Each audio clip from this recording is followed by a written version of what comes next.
Welcome to Salesforce Garage Management System Project Overview.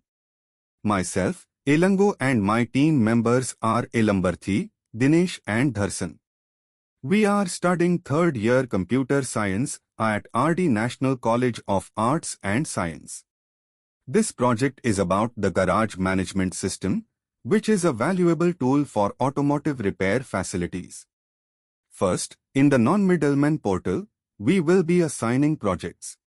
So our project here is Garage Management System. So in this, we can go to the workspace. Here, the detailed explanation will be given how to build the project. So in this, first we have to do the pre-work. That is, we have to sign up to the non-middleman Salesforce portal and we will get a mail. And we have to set the password by activation account. So after activating the account, we are supposed to create the object. Here, we have to create 4 objects, such as custom object, appointment object, service records and billing details and feedback project objects.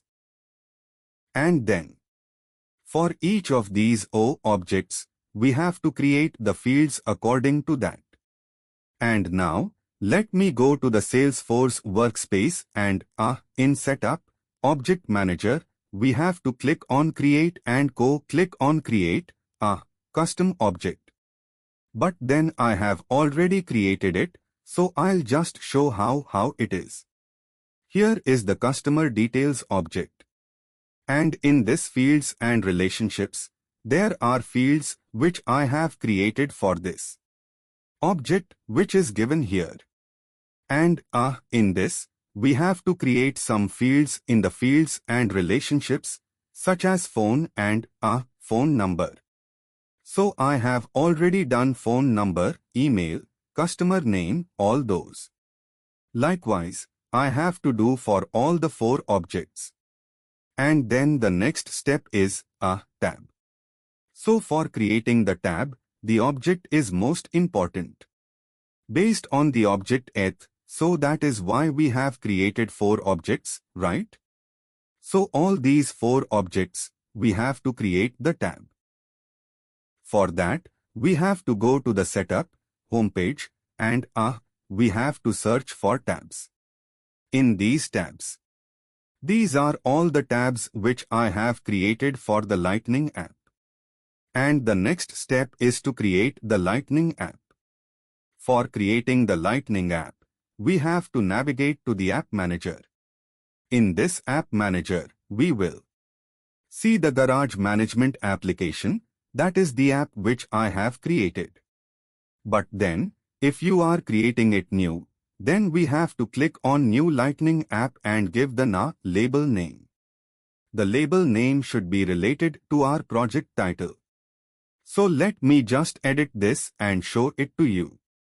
In this Lightning app, you have to set the name and here is the logo. And then for navigation items, we have to add the objects which we have created. And two default objects need to be added. That is dashboard and reports. And then user profiles should be system administrator. After adding these system administrator, manager and salesperson, we can next move to the validation rule. So that's the next step here. After fields, we are supposed to create the validation rule. In this validation rule, we have to go to the object manager and the object is appointment object. So likewise, we have to create for 3 objects, that is appointment object, service records objects, and then billing details and feedback object. For all these, we have to set the validation rule.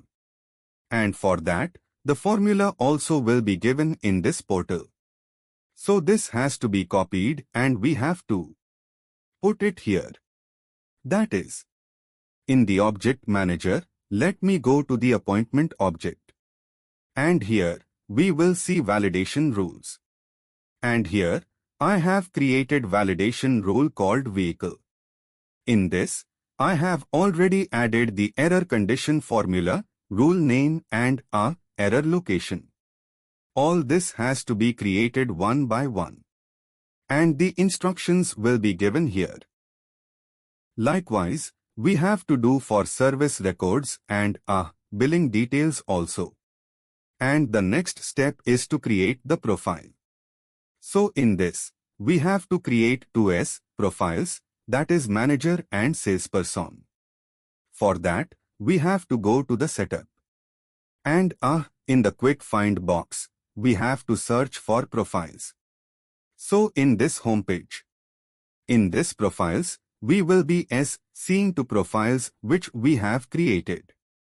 And here it is, the salesperson and the manager is here. All these have been created for the project.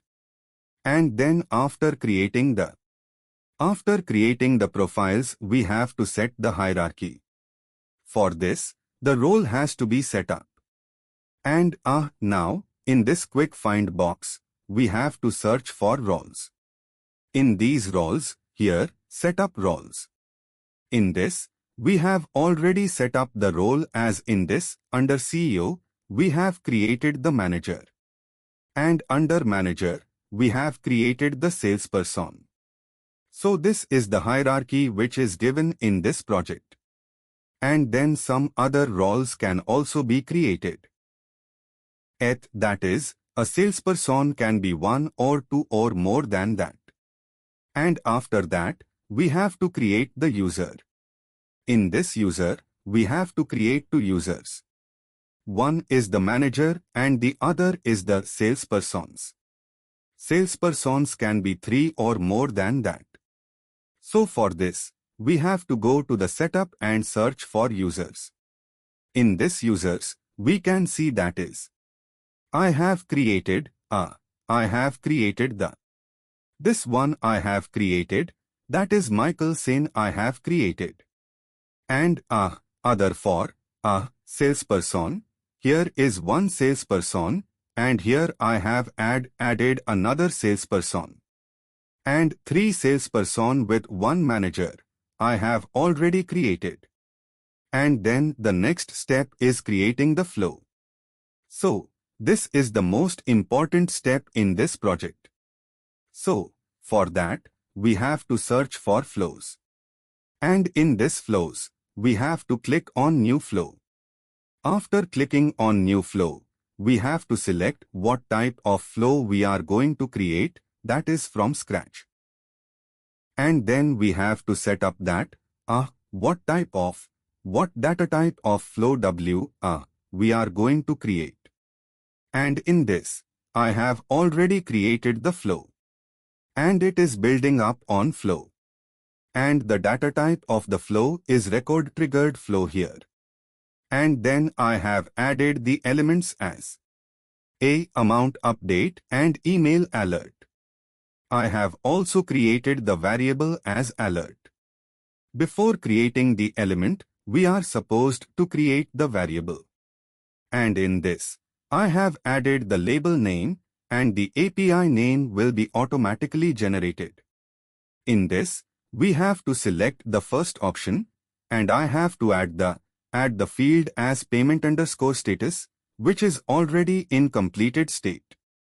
And in email alert, I have added the label name as email alert and the API name will be automatically generated. And I have to add body and recipient_address and then subject. All these are given in this portal. So, based on this, I have already created it. And next step is the Apex trigger. In this Apex trigger, there are 2 steps. That is, we have to create 2 files. One is the class and the another one is the Apex trigger.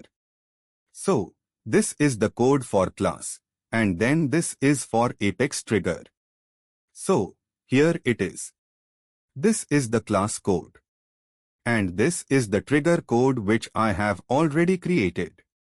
And the next step is to create the reports and then dashboard. For reports, we have to navigate to the app that is. In this app launcher, we have to search for an app which are